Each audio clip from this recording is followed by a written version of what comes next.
Oi, eu sou a Dara, você está no Vulgar e eu estou em São Paulo.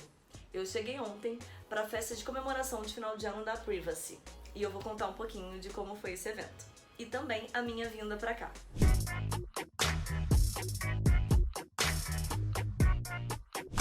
Foi uma surpresa para mim também estar aqui em São Paulo do nada. Pelo que eu entendi, alguns grandes criadores de conteúdo foram convidados para essa festa de final de ano que ia acontecer em São Paulo, no bairro de Moema.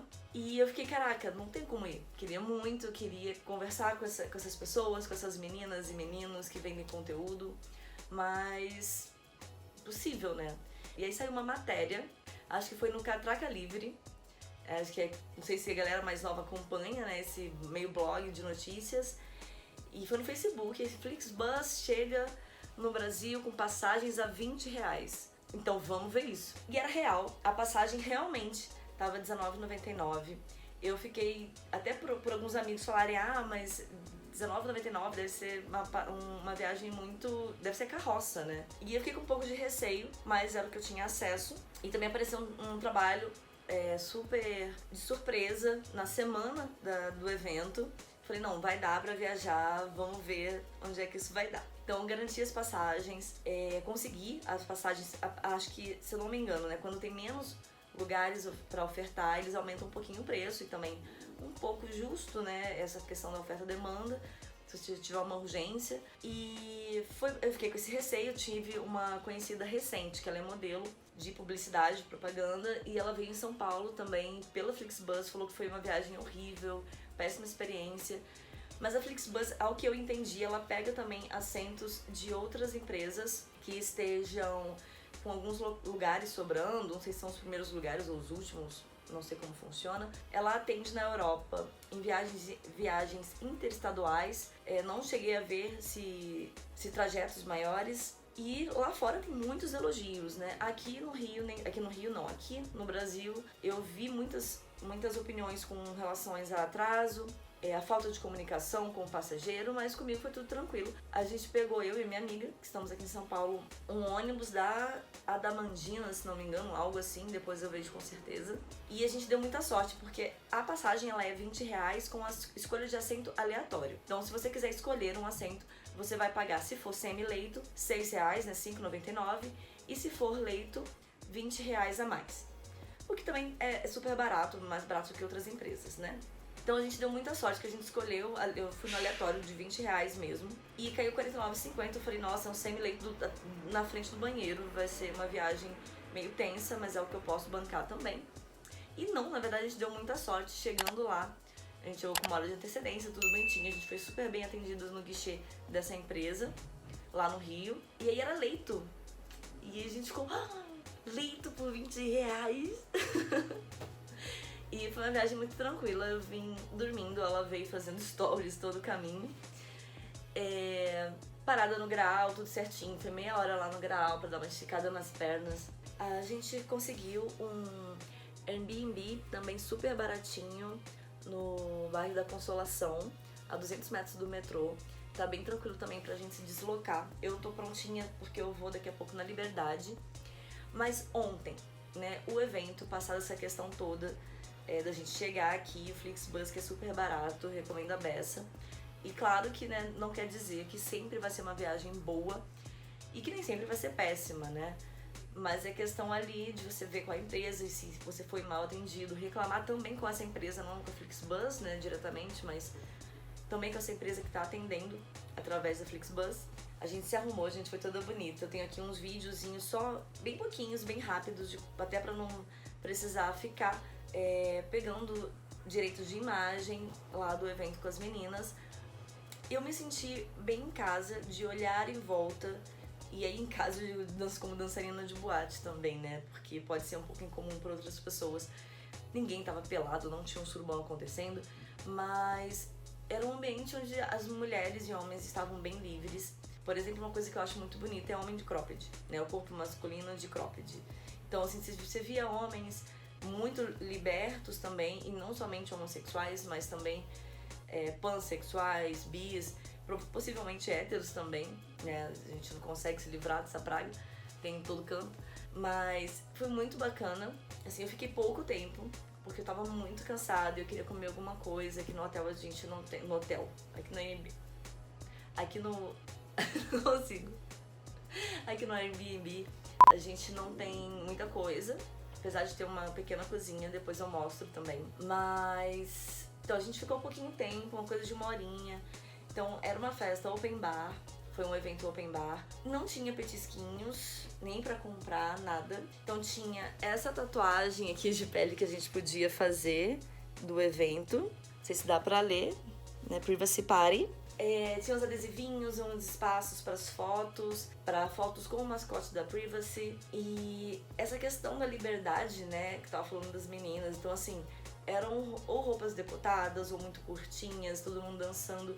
Não vi nenhum tipo de assédio lá dentro e isso me conforta bastante. Era uma festa fechada só para convidados, então imagino que os criadores de conteúdos e seus amigos. Eu encontrei lá com a Ju Vieira e com a Sereia Celestial também, que ela ficou inclusive aqui no mesmo Airbnb que a gente. Só que acabou que a gente não conseguiu dividir carona pra voltar, porque eu saí mais cedo pra comer. E aí a gente foi num BK, eu saí do Rio de Janeiro, que come BK pra comer BK em São Paulo, né, conceito. Porque era o que tinha próximo também. O espaço era bem aberto, foi o Clube A, ali na Moema. E sabe que eu encontrei também uma queridona, a Mel Fire. Eu a vi passando, achei que ela tava na Europa, então nem tinha avisado que eu ia vir pra São Paulo, nada, até porque foi tudo muito corrido, acho que ninguém ficou sabendo, não consegui postar, não consegui fazer nada. A queridona da Mel Fire tava passando assim, eu falei, que? Chama ela agora, comecei a fazer, tipo, cutucar pessoas, para as pessoas chamarem ela, então assim, uma queridona que eu pretendo conseguir gravar também.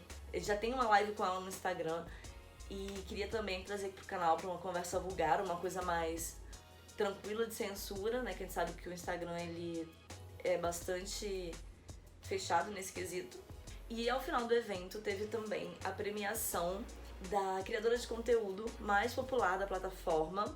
E ela ganhou a plaquinha de 400 mil reais de venda. Por incrível que pareça, meninas, por mais que meninas e meninos, né, que queiram criar conteúdo, não é uma coisa fácil. Eu não tô nem perto dessa quantia, tipo assim, eu tô conseguindo me manter, mas não é uma vida de luxos nem nada. Porque a gente consegue, mesmo estando, assim, já tinha público, mas ainda assim é uma outra questão, sabe? Se chegar lá, ela tem cosplay também, ela tem umas outras temáticas, mas eu não posso deixar de lado também uma crítica, né? Um pouco do pensamento crítico, fazer, ou deixar a minha opinião e pra gente pensar junto, construir alguma coisa.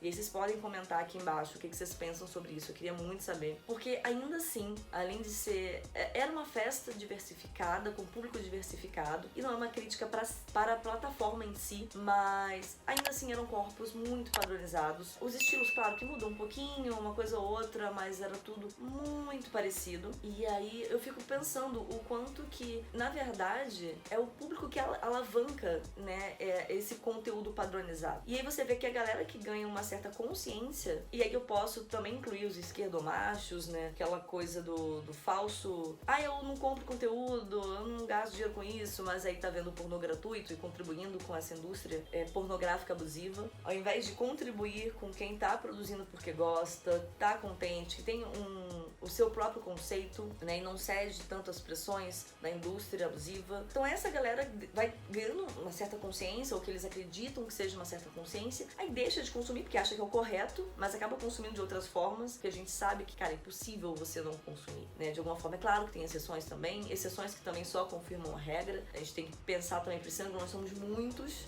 então a gente não vai conseguir nem acabar com a pornografia, nem acabar com ela hoje, não vai ser nessa década, mas a questão é muito mais fortalecer o criador de conteúdo independente, fora dessa indústria, só que quem chega lá na frente são exatamente esses corpos padrões, né, por quê? Quem consome o padrão continua mantendo o padrão lá em cima. E quem tá fora do padrão tem muita dificuldade, tanto pra começar, ou até psicologicamente, porque é esse corpo fora do padrão, seja por questões de etnia ou por questões de corpos, de peso também, de sexualidade, a gente fica muito perdido, muito solto. E aí a gente tenta ampliar o diálogo e falar, não, gente, consome sim, né? Consome de quem você conhece. E uma forma de ajudar os seus criadores de conteúdo que você apoia, mas assim, não, eu teria vergonha de ver uma amiga minha produzindo conteúdo, mesmo que ela esteja apenas, que é o que eu falo, né, compartilhando um momento íntimo meu, que eu acho legal compartilhar com os meus amigos, sim, e até por ser exibicionista também. Você quer ajudar, assim, não fala que vai comprar pra ajudar, sabe? Isso também é uma coisa que no meio artístico tem muito. Não fala que você vai comprar pra ajudar. Compra. E se você não quiser assistir, se você não tem coragem, ou se você tem só curiosidade e quer ver um pouquinho e não ver tudo, faz isso, assim, compra, não vê, você vai estar contribuindo, porque o que acontece? Os corpos padrões, eles já estão na mídia, e eles ficam cada vez mais na mídia. É massacrante. Não somente por ontem no evento, mas também, eu não consigo não citar isso, na verdade, né? A menina que ganhou a premiação de 400 mil reais de venda, ela não tinha um corpo tão padronizado, ela tinha um nicho temático bem padronizado, que era o nicho cosplay, gamer, mas ela não tinha um corpo tão padrão. Mas o que aconteceu? Ela hoje tá com um corpo padrão, tá com um corpo bem padrão mesmo. E claro que isso envolve autoestima, e ela tá muito bem, tá maravilhosa. E eu não tô questionando dela ter entrado no padrão, mas será que de alguma forma ela não foi levada a entrar nesse padrão? Assim, isso acontece muito na plataforma Privacy, né? Eu vejo muito os divulgadores mesmo da plataforma, eles divulgam muito os corpos padrões. Diferente do que eu vejo em outras plataformas, que eu já vejo uma divulgação mais de todo tipo de corpo, sabe? E aí, deixar essa crítica aqui. Não queria ainda falar sobre isso, né? Tem que pensar um pouco mais. Mas esbarra nessa questão de o quanto que vocês que compram conteúdo continuam incentivando essa indústria do padrão. E aí fora a gente tem todo esse discurso de não, mas minha namorada, ela não é padrão.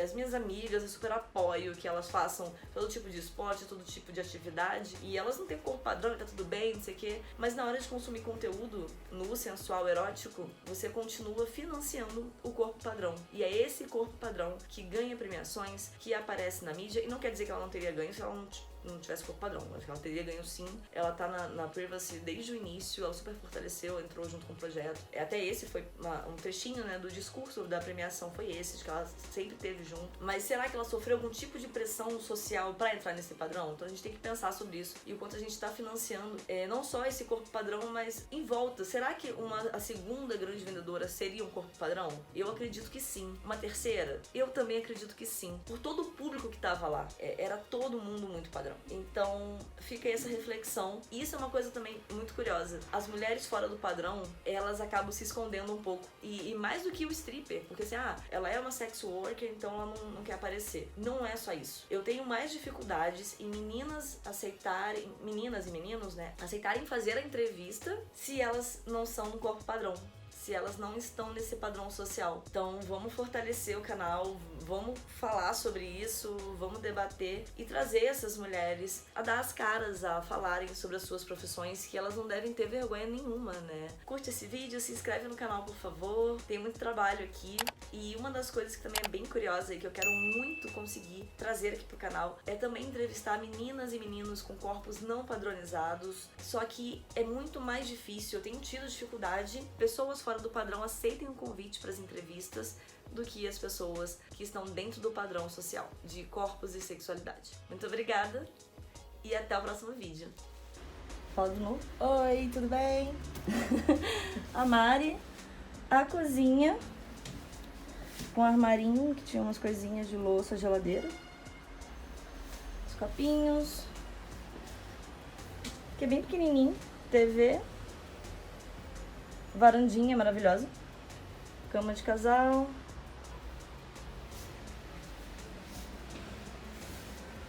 o espelho, muito bonito esse espelho, por sinal. A gente tinha ar-condicionado, agora que eu reparei. O banheirinho,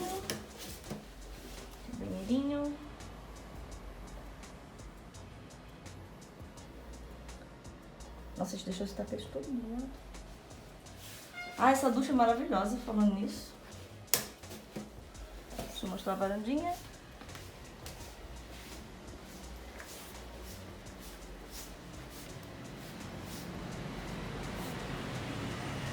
E a cidade que me acordava todos os dias. Uma graça.